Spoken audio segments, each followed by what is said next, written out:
Michael. How are you doing? Pretty well, I have to say. I'm really looking forward for today's webinar with you. It's going to be a good walkthrough of all the products and what we're doing with them. So it's going to be good. Yeah, right. Cool.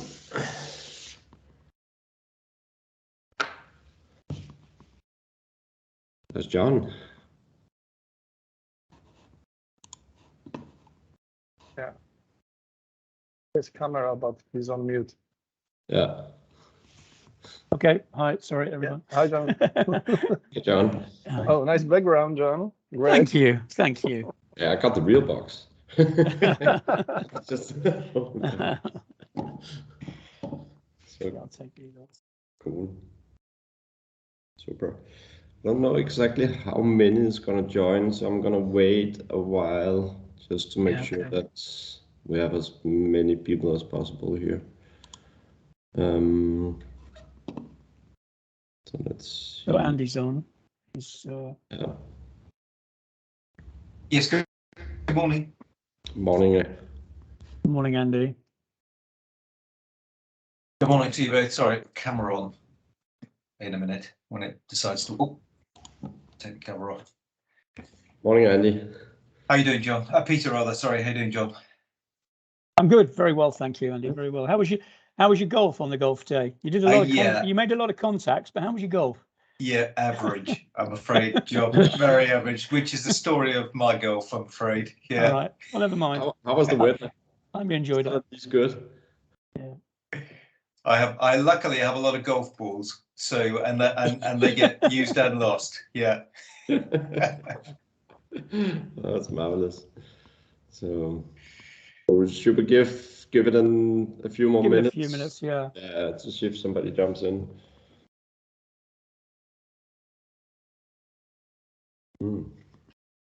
That was a hot coffee.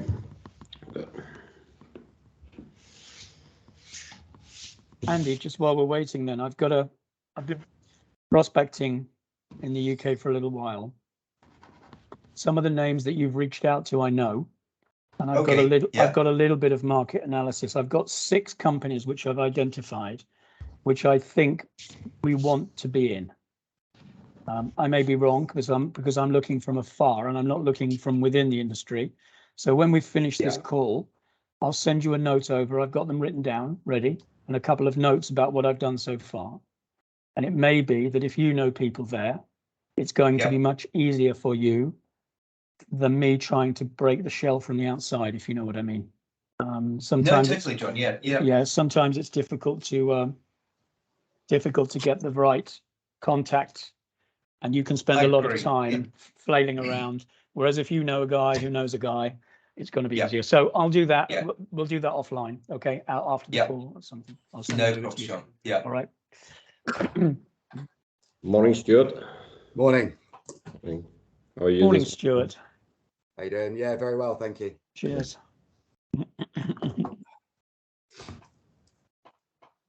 So, there he is, Mr. Moss. Hi, Nick. How you doing? Very good, mate. I'm keeping my my camera off. No need for my camera. Morning, Andy. Good morning, Nick. How are you doing? Yeah, I'm all right, thanks. Although I did get sodden on the school run today. Both.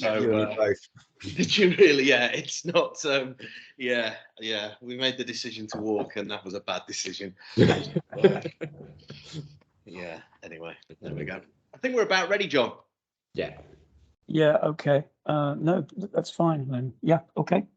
I'm going to turn my mic off, guys. Probably going to turn cameras off. Is that probably the best idea? Just while we get Peter. Yeah, I think right now the connection is pretty good. It's not lagging or anything. I don't know how it looks with all of you guys. If it's a smooth kind of like sound and video. Not bad. Yeah, okay. Sounds good to me. Good from my point of view. Very good from my point of view. Yeah. Okay, cool. Let's jump into it then. Well, nice to see all of you on this, our first webinar at SYNAP IoT, where we're going to have a walkthrough of the product and what we've made.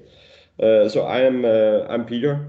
I've been riding back and forth with some of you guys. I'm no longer sitting in a cave doing this. I'm actually sitting in a room now which is kind of like nice. But I have been spending the last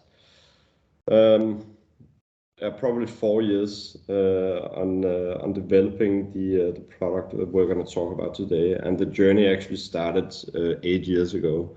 So my background is I've been working with IT for 30 years now, in many different industries like pharma industry, banks, insurance companies, newspapers. I've been working for companies like Microsoft, Accenture, working with large customers like H&M, Ericsson, the Swedish government, the Danish government. Been living in 4 different countries, working in, I think it's 12 different countries so far. Always doing IT, always doing automation for what I call my employers or companies I was working for. So 4 years ago, I started looking into temperature monitoring in the farm industry because one of my former employees actually reached out to me and asked me if I could make a system that was a bit more modern compared to what they had 4 years ago, and I jumped into it.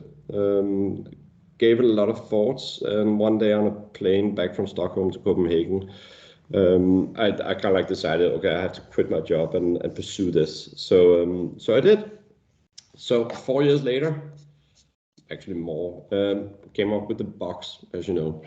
Those of you guys, this is what's inside the box, and this is how it looks, nice and sleek. And the box basically does temperature monitoring and logging, primarily for the pharmaceutical industry, but it can also be used in various other industries.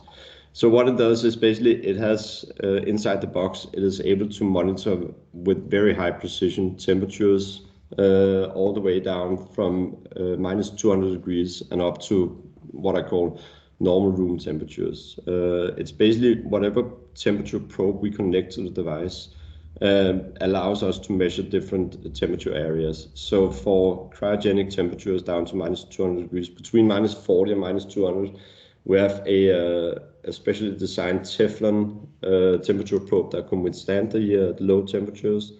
Even in damp freezers, which is liquid nitrogen freezers, we can monitor that, and then normal freezers. When we have the split point at minus 40 degrees up to what I call normal freezer temperature, as we know from the kitchen, we have a different temperature probe. It's a kind of like a temperature like this, comes in black and white. It can withstand the low temperatures to minus 40. And then above that, we basically use what I call normal temperature probes. So we're operating with basically 4 different temperature probes to cover the range, but the hardware inside the box is the same. So what the box does is basically it connects automatically to the internet. Every box have a SIM card inside it, what I call a modem chip. So as soon as you connect the power to the box automatically connects to the internet. It is agnostic to what carrier is on the network, so it doesn't matter if it's Vodafone, O2, T-Mobile, Telefonica, New Zealand, Telecom, it doesn't matter. The software I made is basically when you turn on the device, it scans the network, the cellular network, it finds the strongest signal, and then it tries to connect to that signal. So it doesn't care if it's connecting using 4G, 3G, 2G, Edge, LTE, or narrowband IoT. That allows us to basically send the device to anywhere in the world. So far 180 countries, where you just plug in the power and it connects to the internet. Then it automatically starts collecting the temperature on a preset timing interval, and when it does that, the customer can go into our portal that we have made, where they can change the timing settings to whatever their compliance department is requiring from them. So in some companies it's every 5 minutes, other companies it's every 20 minutes, 10 minutes. It's basically they selected using kind of like a slider in our portal. They set the timing interval. Then what we're basically helping them with is automatic generation of the audit reports that they need to have in the pharma industry. So the pharma customers are getting audited by their customers or by the authorities to make sure that whatever they're manufacturing or storing or researching, that is all stored at the right temperatures within in some cases, very tight temperature range as well. And in order for us to help them always stay compliant and not get in a situation where, okay, you guys are not compliant, the temperature has risen too much, so now you have to do all the paperwork and describe what happens, why did it happen, what are you going to do to mitigate this in the future, etc. We know every time a customer is non-compliant, they're losing money because they have to spend an enormous amount of time on basically doing paperwork. So what we did is, in our system, we are operating with 4 levels of kind of like alarms and notifications from the box. So you have the temperature range where you want to be in, and then you have kind of like a warning level in both directions on the temperature scale.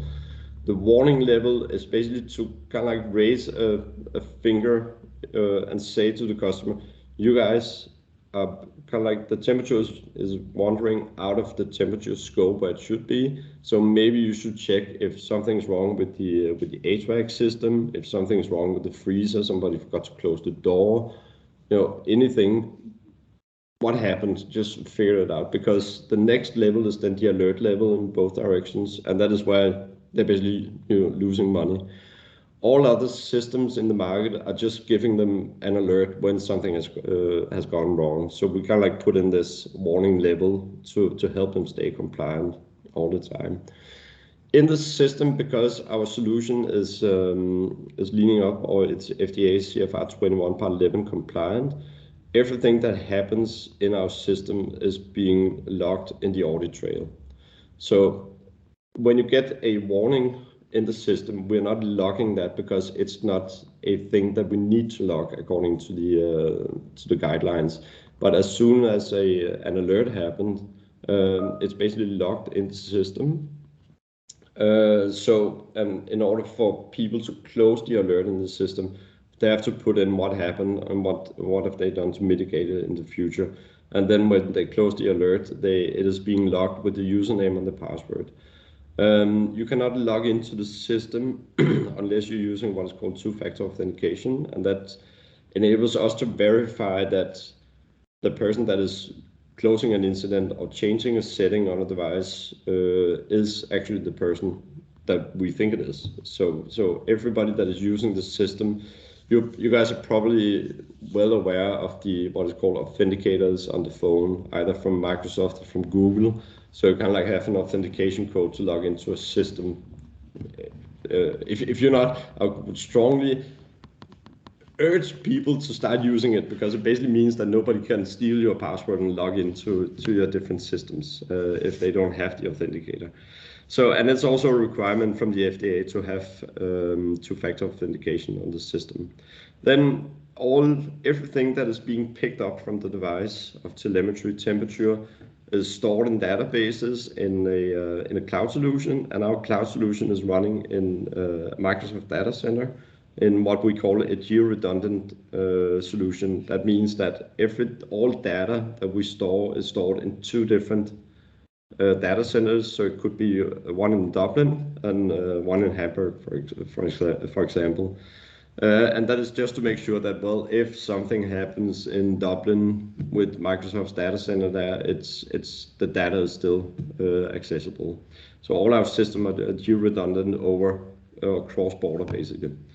The system, we can set it up for a customer if they are, for instance, in Germany or India, where there is a requirement that we store the data in the country where we pick up the data. So we can do that as well. The system is made so if you have a pharmaceutical customer that have multi-sites, for instance, a site in the UK, a site in India, a site in Malaysia, a site in the US, you can basically, in one platform, you can log in and see all your devices across all your manufacturing sites, which gives us the insight into where we have kind of like the most cases where they're non-compliant, so the customer is able to target that specific manufacturing site and say to them that, okay, you need to read the standard operating procedures again to help us increase the compliance level in your factory site. So we can help the customer with that as well. Besides measuring temperature, we are also measuring humidity, air pressure. We have a device that is measuring CO2 levels. We have the possibility to put a GPS antenna in a device, which means you can take a device and put into a chill down trailer on a truck, for instance, that we can then measure in real time when it's traveling from, for instance, a pharma distribution point to pharmacies, for instance. So the system is very modular. The only thing is that it has to be powered all the time, because our system is what we call a real-time monitoring system. It's not just a data logger. The system is always online. We always have a two-way communication with the system. The box is measuring all the threshold values every minute, just to make sure that the temperature is not wandering out of the temperature scale where it should be. And because it does this, and not just check the temperature when the next timing interval says it should check the temperature, we need the power, because when you have a box turned on constantly to monitor temperature every minute, it uses power all the time. So a battery option for our system is not feasible at all. We do have in every device a 6-hour backup battery, and that is primarily used if one of our customers have a power outage, for instance, or if they choose to move one freezer from one building to a different building, because the owner of the content could be a research person and they are moving to a different office. So normally in pharma companies, they move the freezer instead of moving the content, because if they move the content in the freezer, they have to document it. But if they move the entire freezer, they don't have to document that. So it's the cheapest way for them to move content in a pharmaceutical company or research facility. So they can basically disconnect the freezer from the power, and then they can move it. They can disconnect our device from the power as well. And while they're moving it, we're still logging all the temperature and whatever happens inside the freezer. And then they plug it in again, and then it just recharges the battery and continues working.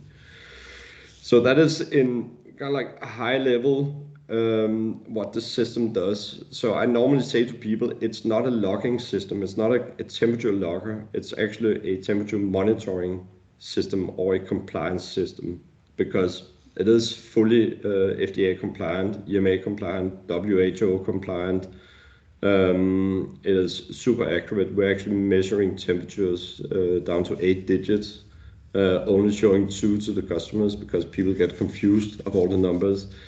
And it is in production in various countries, from Denmark to New Zealand. People are using it in production as well. And at the moment, as you know, the reason why we're here is because we're kind of like building a huge partner network so we can get the boxes pushed to as many customers as possible. We also know our competitors. We also know what they're capable of.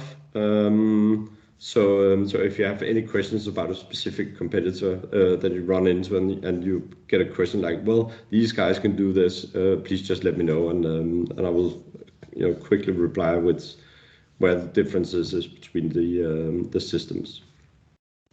Andy yesterday sent a mail about a big warehouse where you have high shelves of raw materials, and last night I had a long thinking about it. Our system is not good for data mapping. That's the first thing. If you run into people and they say, hey, can we use this system for data mapping? I would definitely say no. I would recommend, if they want to do data mapping, to contact Upri on upri.com. They have a good system for data mapping, and they actually made kind of like a special software for data mapping that actually shows a warehouse in kind of like a 3D model, so you get a very accurate kind of like overview of where the temperature is changing inside a warehouse, because we have power. We can't really not have the power. So Andy, I hope that answers your question that you sent yesterday. John, you raised your hand. I've indeed. Yeah. Okay. Peter, I think it would be good if I can hear myself on feedback here, so it's not very good. But anyway, yeah, I think it'd be good to give a little landscape of what the competitors in the installed base is that we're facing. So I'm talking here about paper loggers, USB, LAN and Wi-Fi based loggers, and then a very clear why is it different? Why is SYNAP different? Yeah. Okay, so what is our angle essentially between the base that we're looking at? If there's one thing, if people are coming to buy a new system, that's clear. We're probably going to be pitched against systems that exist out there now. But it's another thing if you're trying to encourage a client to change what he's already got, and why should that be possible, and what's the landscape? I think those two things would be useful for people. Yeah, exactly. So if we go through the different devices that are available today, you got the good old paper chart recorder. They're still available for sale, brand new. I would definitely call that outdated system, because first of all, you got to change the paper disk once per week. You have to remember, if you go on vacation, to tell somebody else to change the paper disk, otherwise it starts recording on top of the previous week's paper chart. That's one thing. I don't really see them as a competitor. I just see it as a relic from the past. Then you got USB loggers, and USB loggers are used in many different applications, from transport to fixed installations in companies. It basically means that somebody in a company have to walk around with a laptop, take the USB stick, put it in the laptop, export the data, import the data into some sort of report, Excel, whatever they're using, and put the stick back. That's, it's first of all, it's super labor intensive. It is very prone to errors because when people start copying data from A to B, things happen that shouldn't happen. I mean, everybody makes mistakes from time to time. The other systems we have from, for instance, Testo, Elpro, they are basically, their software was developed 15 years ago. They haven't really kept up with time and what's going on in the industry. Plus, if you have a centralized system at a customer, the IT department have to do backup of it. They have to maintain the documentation for it, because that's a compliance thing. And they have to maintain the system. All other systems out there are all relying on the customer installing access points, routers, gateways, somehow for their devices to connect to the internet. They are all using a Wi-Fi technology or radio technology. So you have a small logger, you place it somewhere, it has to connect to a box, and that box is connected to the internet, which is today it's first of all, as an IT guy, it's a security risk. You have something on your network that you don't really know anything about. So what we would normally do as an IT guy would set up what is called a DMC network on the firewall, put their boxes there, run all the cables, network cables, and kind of like keep that vendor out of the internal network of the company. And we all know that pharma companies are very secretive about them. There's their IPs, what they're researching, etc. So they really don't want anybody to be on the network.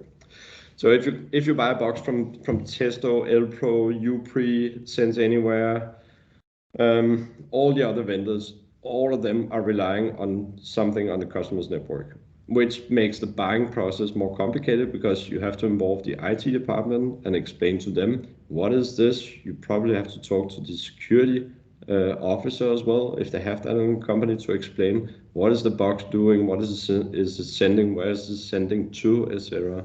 Where without box, you basically, you bring in a box, you plug in the temperature probe, you plug in the power, and that's it. So you don't have to contact the IT department at all. There's no backup for them. They don't have to do anything.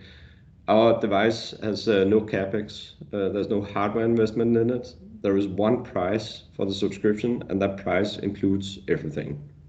Basically, there are no limit on users. There's no limit on data.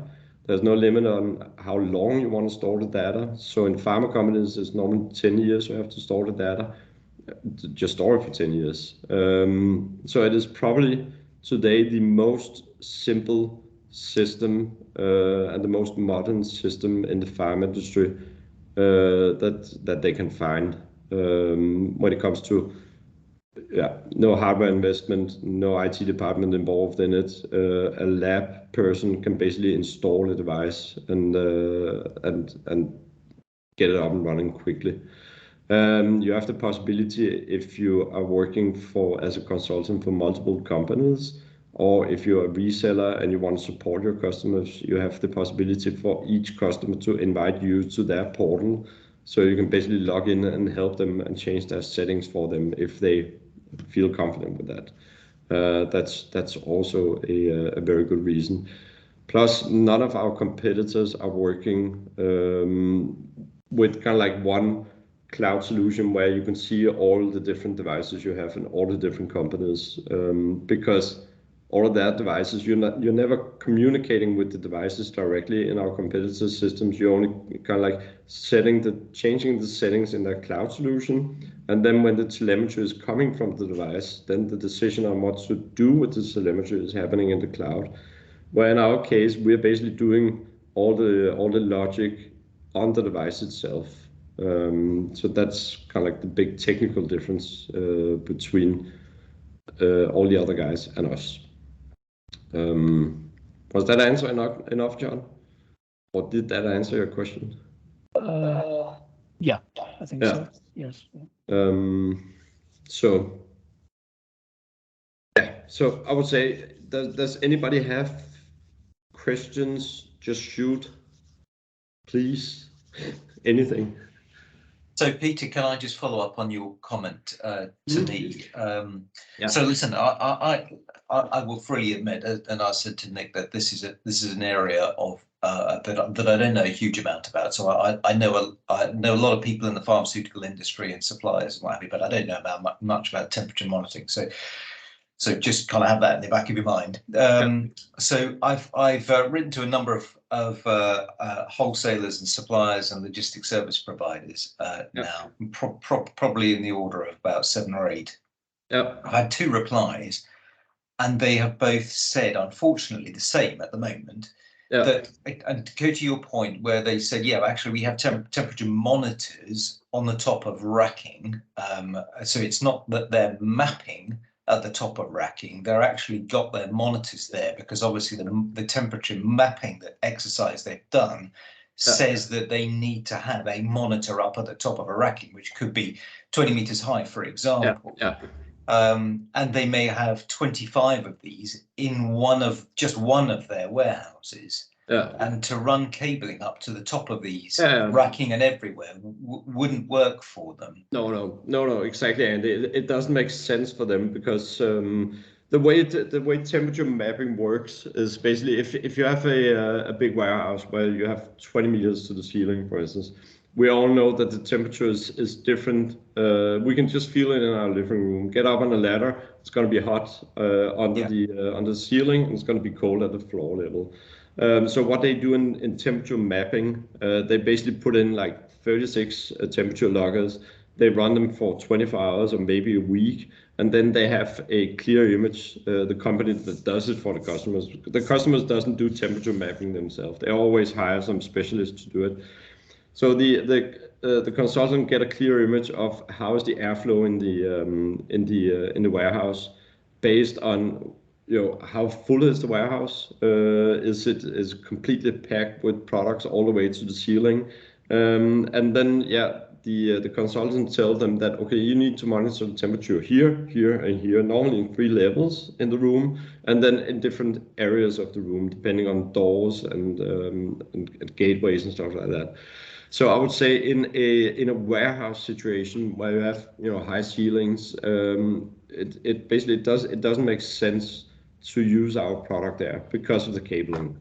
Nobody wants to run 25 power cables into a warehouse. I had a chat with a UK company called GMP Group. They're doing mapping for customers, and he asked me, can I use your devices for mapping? I was like, no, don't do that. Call UPRI because they have battery battery driven devices, and they can easily be put up, do the mapping, remove them, and then replace it with a more permanent solution. So warehouses, no. When it comes to ULT freezers, which is ultra low temperature freezers, perfect match. So any cooling devices in a pharma industry, clean rooms, production areas, they normally, a pharma company want to measure, for instance, temperature, humidity, very close to the machines that are actually, what's it called, pressing the pills.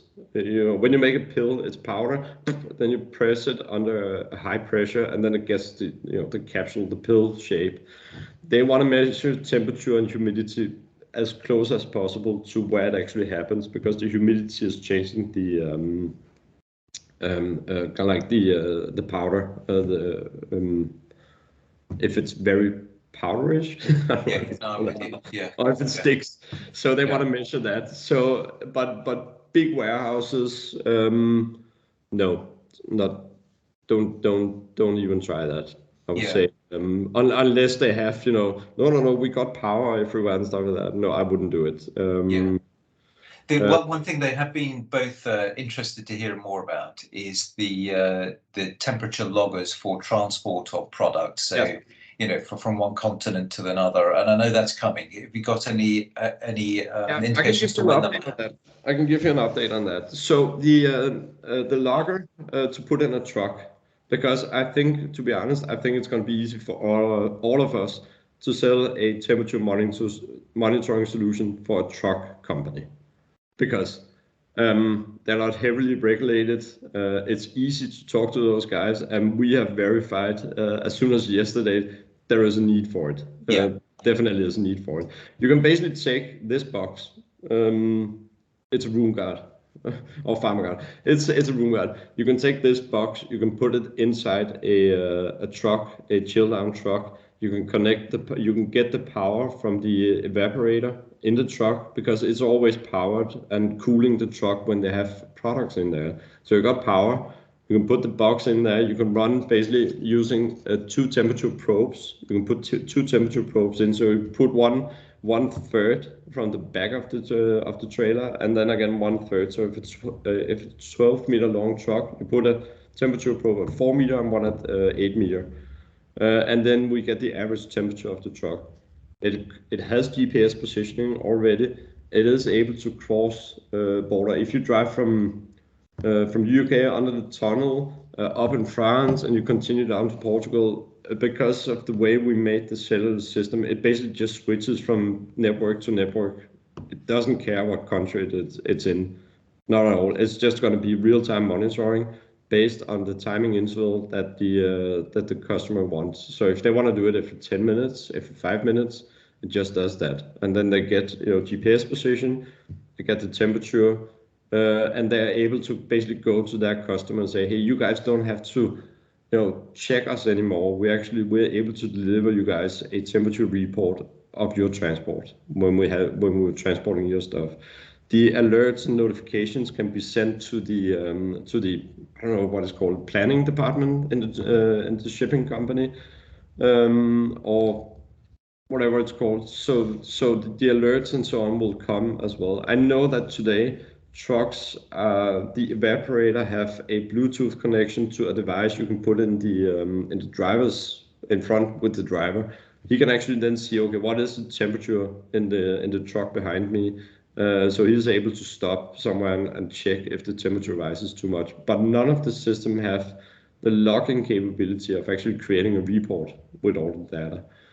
So I would call it, we can basically put pharma tech into a truck and measure it very accurately for the shipping companies. That's definitely and what I would call I think it's an easy sell. Yeah. Because it's easy people to talk to. Yeah. You can buy a pint, and have a chat about it. You can't do that with a compliance guy in a pharma company. You can't do it. So I think on your website it says that the device will be coming with a battery power of greater than 100 hours. Is that then not the case, that we're just going to rely on plugging this into I have it here at the moment. We're working on the power consumption. Yeah, because I want to make sure that no matter what timing interval they choose, if they choose the lowest timing interval, which is 5 minutes, I want to make sure that the battery actually also lasts, for 100 hours, and that it doesn't stop working after 71 hours or something like that. So that's what I do at night. I do that stuff because I don't want to send it to anybody with all false expectations that, hey, but you guys said it was going to last 100 hours. Yeah, but that's only if you select every 20 minutes or something like that. No, I want to make sure that, okay, when we ship it, it actually lasts for 100 hours, no matter if it's trying to get a GPS fix or if the timing interval is low. I just want to make sure. I'm never sending products until I've fully tested them and like said, yeah, I can put my name on this. It works. Super. Thank you, John. So, John, you raised your hand again? I did again. I think the transport application is great, but I just want to take us one step back just to make sure did you want to cover in the ULT situation the calibration piece, Peter, as well?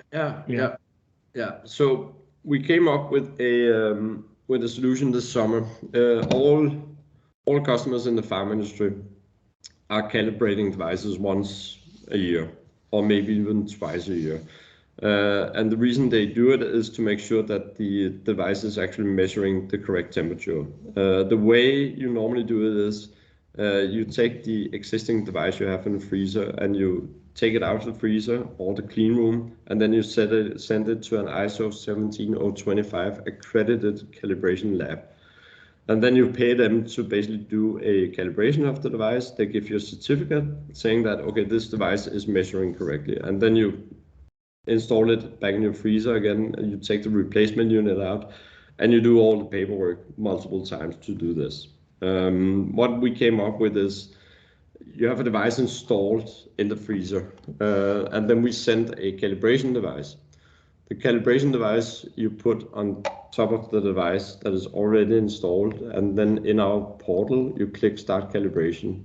And what it basically does is that the existing device turns on its Bluetooth radio and starts broadcasting its device ID. And the calibration device have been told, okay, you are to listen for the device ID of this. It's a very long number. Once you acquire that and you can see it, measure the distance between them using radio technology. So we know that the two devices are on top of each other. Then you take the temperature probe from the calibration device and you put it in the freezer next to the other already existing temperature probe. Then the system starts measuring the calibration probe, and once it reaches a temperature within plus minus 5% of the existing temperature probe, it changes the timing interval on both devices to 1 minute, synchronizes the clock up against the ISO NIST NTP server on the internet so that we know they're measuring at exactly the same millisecond. Then we pick up telemetry for 1 hour, so we basically get 60 temperature measurements. The system, I made an algorithm that basically finds the highest and lowest temperature, because in a freezer or in a room over 1 hour, you get kind of like the highest measured temperature and you get the lowest measured temperature. So we store the highest, the lowest, the median, and then in between the median and the highest and lowest, we take 3 more temperature probes. I have a white paper if you guys want to read this. Then we take these 9 values, and basically because we have a two-way communication with our devices, we then send a calibration array back to the device that needs to be calibrated. It stores the calibration array in the EEPROM, which is a read-only memory in the device. That means if you turn off the device and you leave it turned on for 10 years, you turn it on again, it still have the values and will do exactly what it's supposed to do. And what basically happens is that anything we have measured with the calibration device that have been calibrated in a accredited calibration lab, this device, existing device, is going to measure exactly the same. So we have a discussion at the moment with various calibration institutes in the world. If we know it's what is called a 1-point calibration, but I'm contesting them, saying that no, it's actually a 9-point calibration, because I can prove using data that the time and the temperature is exactly the same on both devices, and we are then calibrating the temperature accordingly on the device that we need to be calibrated. When the entire routine has been completed, our system automatically creates a calibration report that is being sent to 2 approvers in the organization that have the devices. Once the 2 approvers have approved the calibration report, we then issue an ISO 17025 calibration certificate, put on a timestamp when it was calibrated, and then we know when the next calibration circle or cycles is going to happen. The reason why we have 2 approvers is because according to ISO 17025, you need what's called a 4-eye principle to approve a calibration report. That system is included in the subscription price, where all our competitors can't do it. You can replace their devices, you get a replacement device while they're getting calibrated, and you pay about 150 to 250 euros per year per device. We have it in the subscription. Good selling point, actually. So that is that's calibration. And it's pretty cool, if I have to say myself. It's actually nice. So yeah. Questions?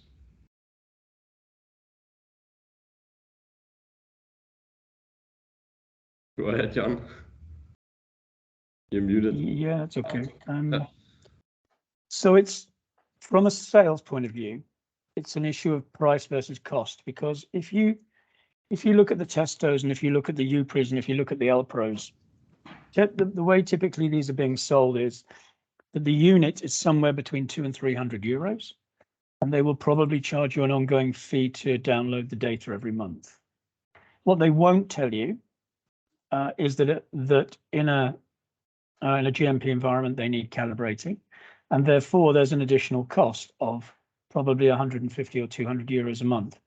My point being that if you look at the whole package of what we're delivering at 20 or 25 euros a month, in fact, and you look at the life cycle of the product, in fact, it's a lot cheaper. But you won't get to that point unless, as part of the qualification process, you ask the question about calibration. Because A, these companies will not advertise that you have to calibrate and it's expensive, and B, very often it comes from a different cost center at the client's site. So someone else might be paying. They've paid CapEx for the goods, but actually someone else pays calibration, and that's kind of a normal annual event. So you need to kind of winkle that information out of the client to get the true picture. And I think that's but as a USP, I think it's a very good one. Yeah, it's a very good one. There's a lot of hidden cost in pharma companies, and nobody thinks about, for instance, calibration. But that's something calibration or compliance department is paying for. Maybe the IT department paid for the devices they have today. Nobody's thinking about the time they're spending when they're not compliant, or when they have to replace the device because it has to go to calibration. Nobody's thinking about the cost of that. But we do know from pharma companies that when they're not compliant, we're talking huge amounts of money that they're losing. We had a chat with one customer. If they lost one batch in their production, which they had been losing, it was 300,000 euros every time. And that was purely because, well, we forgot to measure the humidity in the packaging area. That was so they lost 300,000 euros, and that was only the raw material price. It wasn't lost revenue or the time spent on the machine, etc. It was just, that was the raw material price. But in pharma companies, there are so many hidden costs, and it's about, they know it. When you start talking to them, they definitely know where they can save money and so on. And my appeal is basically to them when I'm talking to them is, well, you can basically get a product here. You don't have to pay for it. It's a subscription, but we're going to help you guys stay more compliant, which means you're going to make more money at the end of the year. Because every time you're not compliant, you're losing money, and we have the ability to give you real-time warning before anything happens. That's normally, and then the calibration, yeah, that's for most of the pharma companies is a no-brainer. For instance, Michael, you remember we spoke to the Czech pharma company here. As soon as I mentioned to them that, oh, by the way, your 6 months calibration we can include in our subscription, the whole conversation kind of shifted immediately. It was like, whoa, okay. So it's about finding the right angle with the customers, and sometimes it can be hard to figure out exactly. And whom are you talking to at the customer? Is a compliance guy? Is an IT guy? Yeah, not always easy. So, any questions? Anybody?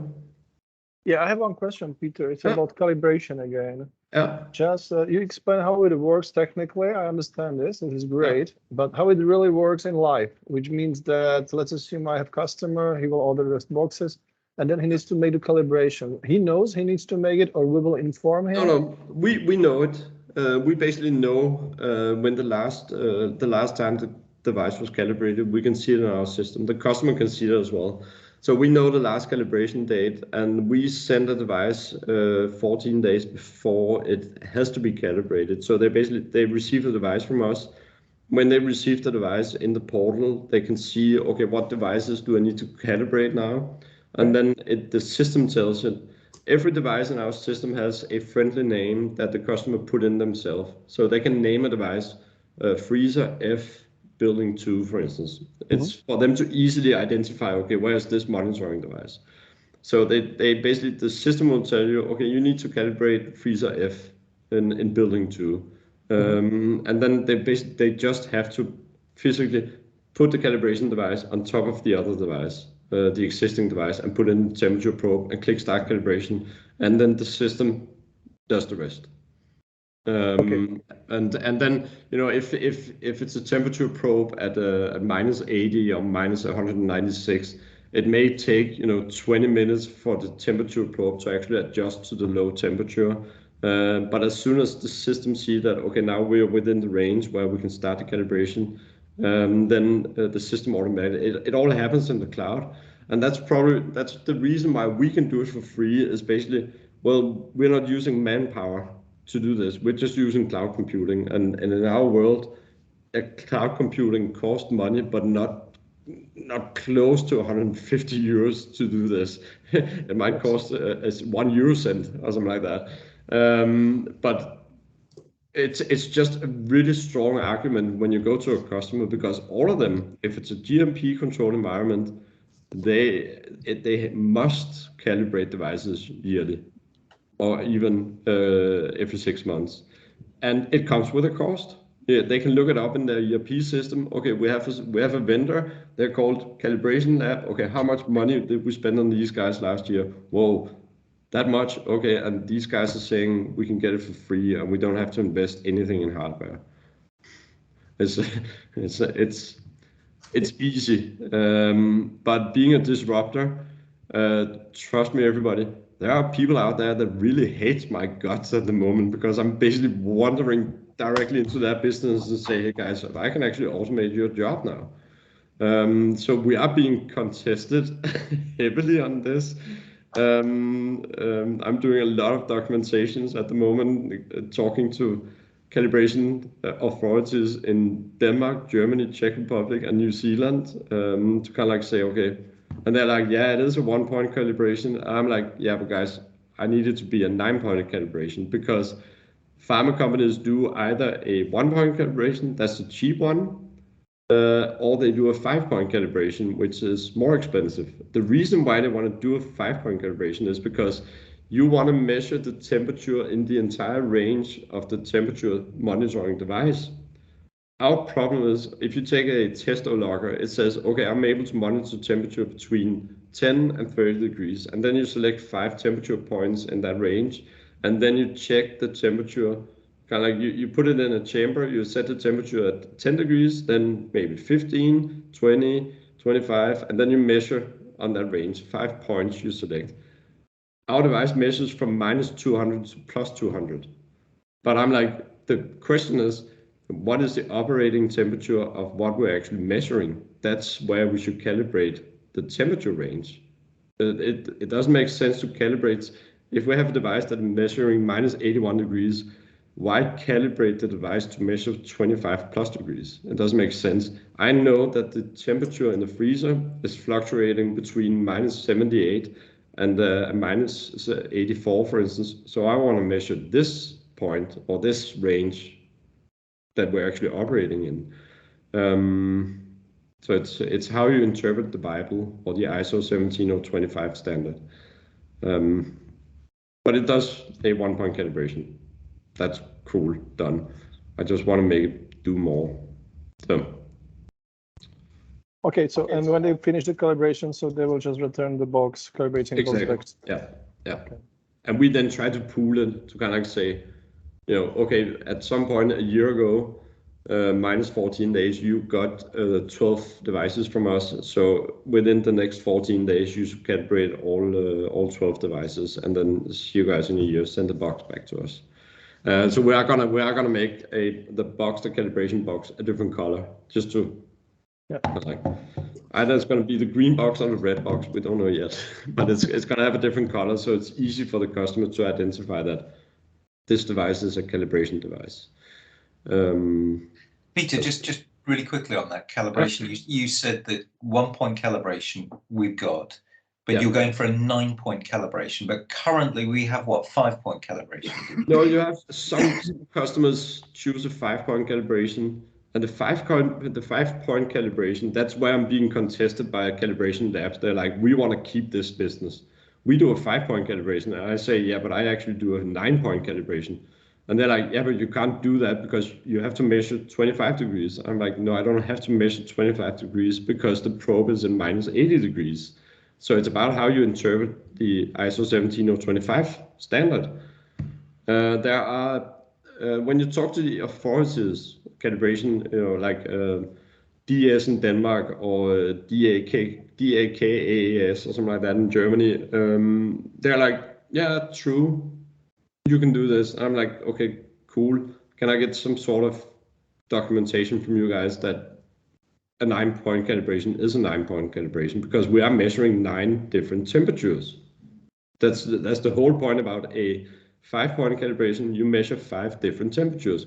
Well, we do the same. The only difference is that when we do it, there might be 0.75 degrees difference between the temperature of 1 degree. But we do it super accurately. That's the whole thing. It's about accuracy. We're up against a mercury thermometer.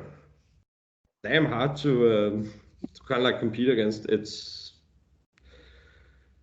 I want to get the 9-point calibration. Yeah. Let's put it like that. And I'm not gonna rest until I got a 9-point calibration. And once I have that, I'm gonna go for an 18-point calibration, just to make it. Okay. Yeah. Okay. And I find that fun. it's a goal. So you gotta aim high, especially when you're disrupting an entire industry. You just gotta prove them better. John, mute. Just any other questions, guys? We've been on now for coming up for the hour. So if there's, do you have any other questions? Not from me, no, thanks. That's pretty much quite self-explanatory. But yeah, I'm sure I will go back through my notes and some of the other notes, and I'll probably find some which I'll email over to you. What I will do after the meeting, I will share the video. If you want to listen to me once again. That would be helpful, yeah. Yeah, exactly. So I will share the video so you can go through it quickly if you want to do that. So otherwise, just reach out by mail. If you have any questions, if you have any cases where you're like, you know what, let me go back and talk to the SYNAP guys about this because they might have a solution for it. As I said, the device is very modular. It can do a lot of stuff. If any of you are considering talking to companies that are actually doing cooling units, compressors, evaporators, and stuff like that, have a chat with me about it. Because we have something in our sleeves for those guys as well. So, yeah. Okay. Cool. Okay. Thanks, Peter. You're welcome. Yeah. I wish you all a nice Friday and enjoy the weekend. And yeah, let me know if you have any questions. Thanks, Peter. Great. Thanks, Peter. Thank you, Peter. Thanks a lot, everybody. Bye. Bye.